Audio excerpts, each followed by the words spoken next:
Sa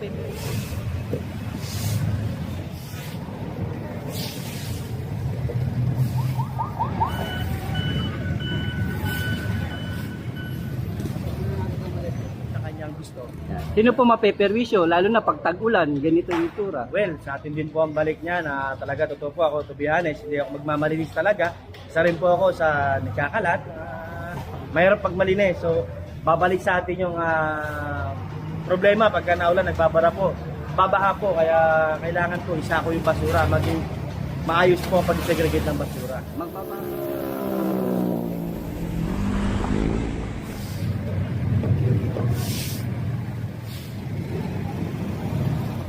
Para sa atin din lahat ito. Yes, everyone individual here na dapat po magkaisa na maglinis at isa ko yung basura para po sa kapakanan natin lahat.